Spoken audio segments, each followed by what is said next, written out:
Good morning বন্ধুরা, কেমন আছো তোমরা? সকলে জানিও। তাপসী লাইফস্টাইল আরও একটি নতুন ব্লগে তোমাদের স্বাগত। তো আজকের ব্লগটি সাজিয়েছি পিঠাপুলি নিয়ে। দেখো, এই ঠান্ডার সকালে এখন বাজে প্রায় 7:30। এই সকাল সকাল উঠেই আমি এই যে ডালগুলো কালকে রাত্রে ভিজিয়ে রেখেছিলাম, এটা হচ্ছে মাসকলাইয়ের ডাল, ভিজিয়ে রেখেছিলাম। এখন এই ভালো করে এই ঠান্ডার মধ্যে, হাড় কাঁপুনি ঠান্ডা, তার মধ্যে কাঁপতে কাঁপতে ডালগুলো পরিষ্কার করে নিচ্ছি। তো দেখো, ওই সাইডে আমার ডালগুলো অনেকটাই পরিষ্কার হয়ে গেছে, আর এই সাইডে আগে আমি পিঠার জোগাড়গুলোই করে নিচ্ছি। তো ডাল পরিষ্কারের পরে এখানে খোয়া ক্ষীর, ওই যে দেখো খোয়া ক্ষীরগুলো আমার বর বাজার থেকে নিয়ে এসেছিল। তো সেইগুলোর মধ্যে আবার একটু দুধ, খেজুরের গুড় আর হচ্ছে চিনি দিয়ে আমি ভালো করে এই যে দেখো ক্ষীরটাকে তৈরি করে নিলাম।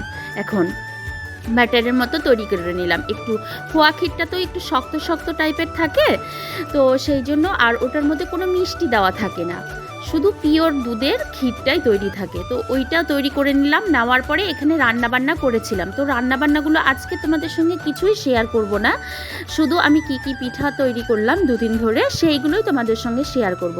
তো যেহেতু আমি পিঠাপুলি তৈরি করব, সেই জন্য রান্নাবান্না করেছি, একটা এঁঠো কাটার মানে থাকে। তো সেই জন্য আমি গ্যাস ট্যাসগুলো দেখো খুব ভালো করে ক্লিন করে নিচ্ছি। সাইডে ওয়ালটাও আমি ক্লিন করে নিচ্ছি, যেটা করে থাকি আমি রান্নাবান্নার পরে। তো সেইটাই আমি করছি। রান্নাবান্না এখন আমার প্রায় মানে শেষ, প্রায় বলছি কেন, মানে পুরোটাই শেষ, রান্নাবান্না শেষ। প্রায় বললাম এই জন্যই যে পিঠাপুলি করব, ওটাও তো একটা রান্নার মধ্যেই পড়ে, তাই না? সেই জন্য কথাটা বললাম। তো যাই হোক, দেখো আমার গ্যাসটাও খুব ভালো মতো ক্লিন হয়ে গেছে। এবার আমি চলে যাব স্নান করতে। তো একদম পুরো ঝাঁকাঝাঁক হয়ে গেছে দেখো ক্লিন করে। তো সব কিছু কমপ্লিট, এরপরে স্নানে যাব।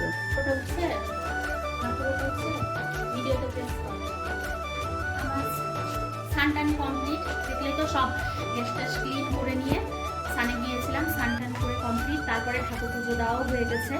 তো এই যে আজকে তিলাসন করেছি ঠাকুরকে, আমাদের ঠাকুরকে তিলের খাজা এগুলো দিতে হয়। তো ঠাকুরকে দেওয়া হয়ে গেছে, দেওয়ার পরে এখন সবাই মিলে আমরা এগুলো খাবো। আর দেখো স্নান করে একটা নতুন নাইটি পরে নিয়েছি, কীরকম লাগছে কমেন্টে জানিও। তো চলো এইগুলো সবাই মিলে খাওয়া দাওয়া করা হোক, তারপরে পিঠাপুলি নিয়ে বসবো। আর কখন যে উঠবো তার কোনো ঠিক নেই। তো চলো আগে এইগুলো সবাইকে দিয়ে নিই, তারপরে যাবো।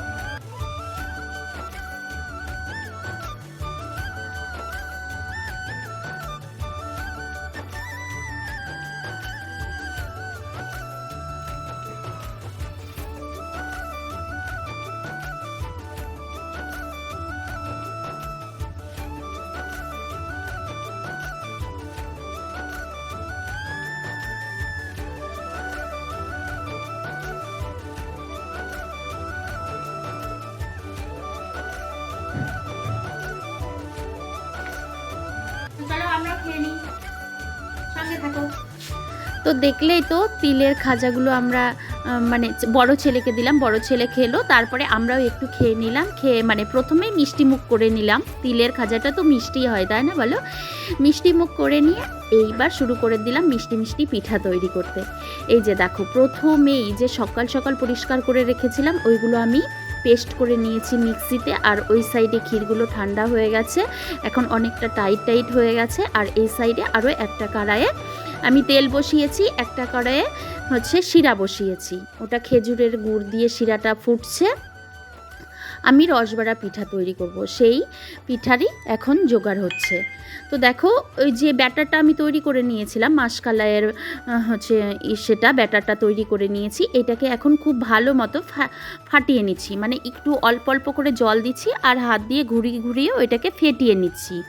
তাহলে কি হবে, যে রসবড়াটা করব, এই যে দেখো আমার ফেটানো হয়ে গেছে। এখন আমি একটু জলে দিয়ে দেখছি যে জিনিসটা ভাসছে কিনা।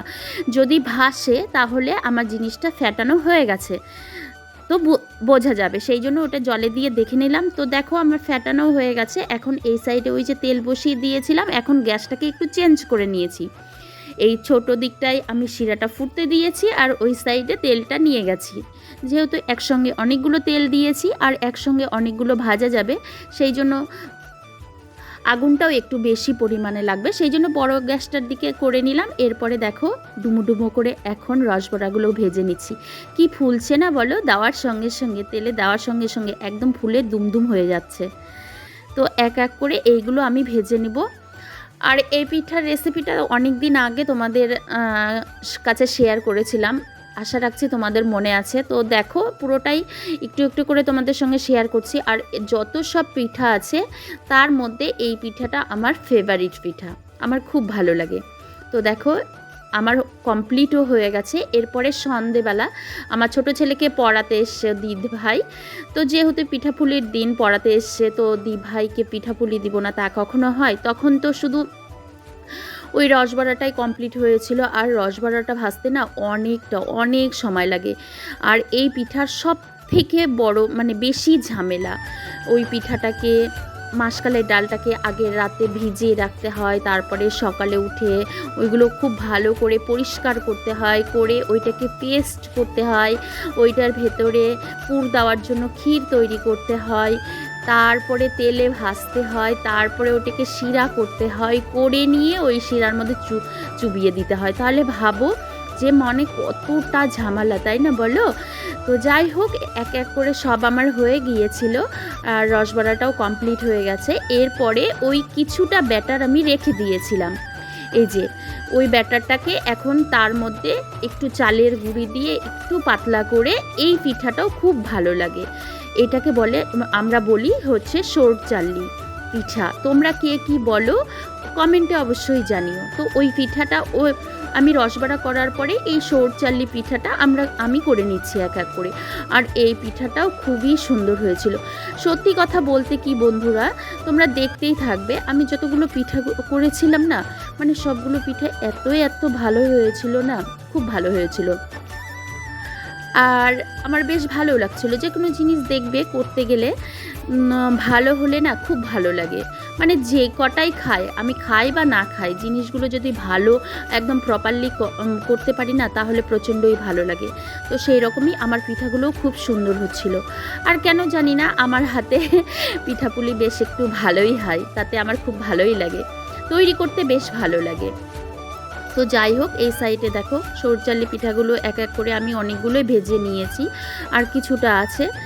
তো ওইগুলো ভাজা কমপ্লিট হয়ে গেছে। এরপরে এটা কিন্তু বন্ধুরা আমার ওই সরচাল্লি পিঠা ভাজতে ভাজতে অনেকটা রাত্রি হয়ে যায়, তো সেই দিন আমি আর কমপ্লিট করতে পারিনি। এটা পরের দিন দুপুরবেলা আমি এখন এই যে সাদা পিঠা যেটা আমরা বলি, ওই পিঠাটাই আমি এখন ভেজে নিচ্ছি। তো এই পিঠাটা আমি গ্যাসে করিনি, আজকে আমার শ্বশুরবাড়িতে কয়লার আঁচ আছে, আমি ওখানে ভেজেছি। তো এই পিঠাগুলো দেখো তোমরা, জাস্ট দেখো এত সুন্দর হয়েছিল। সাদা পিঠাগুলো দেখেছো, একদম ফুলকো লুচির মতো হয়েছিল। দেখো আমি কয়লার আঁচে ভাজছি, তোমাদের তো বললাম। তো উনানটা মাটির। যাই হোক ওখানে সাদা পিঠা অনেকটাই ভাজা হয়ে গেছে, যেহেতু আমি দুধেও ভেজাবো প্লাস আবার সাদাও রাখবো। আর এখানে এখন আমি ঝাল পিঠা ভাজছি।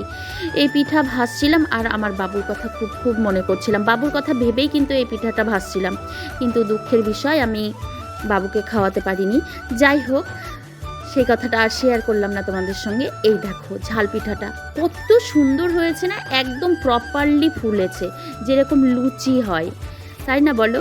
সেই জন্যই আমি বলছিলাম যে পিঠাপুলি আমি মোটামুটি বেশ ভালোই পারি, খুব খারাপ পারি না। সব পিঠাগুলো যেগুলো আমি তৈরি করি বা আমরা খাই, আমাদের মধ্যে খাই, সেগুলো মোটামুটি আমি সবগুলোই ভালো পারি। তো যাই হোক ওইদিকে ঝাল পিঠা সাদা পিঠা সবগুলো ভাজা হয়ে গেছে। এরপরে আমি ওই মানে আমাদের পুরনো বাড়ি থেকে আমার সংসারে আবারও চলে এসেছি। এখানে এসে দেখো পিঠাগুলো আমি দুধে ভিজিয়ে দিচ্ছি। এটা অনেকটা পরিমাণে হয়ে গেছে, ননস্টিকের কড়াইটা ভরে গিয়েছে। আর আমি যেহেতু একসাথে ভেজেছি, তো আমার শ্বশুরবাড়িতে এসে আমি দেখেছি পিঠাগুলো মানে খণ্ড খণ্ড করে ভেঙে দেয়। তো আমি কিছুটা ভেঙে দিয়েছি আর কিছুটা গোটা রেখেছি। আর দেখো এখন সবগুলো পিঠা তোমাদের সঙ্গে আবারও একবার শেয়ার করছি। আর রসগোল্লাগুলো না অনেকটাই হয়েছিল, প্রায় 2 কড়াইয়ের মতো। তো এটা অন্য আর একটা কড়াই, এখানে সরচাল্লি, এখানে ঝাল পিঠা, আর এই সাইডে সাদা পিঠা, আর ওই সাইডে তো দেখলেই দুধ পিঠা, এইসবই করেছিলাম। তো আজকের ব্লগটা এই পর্যন্তই, দেখাচ্ছে নতুন ব্লগে।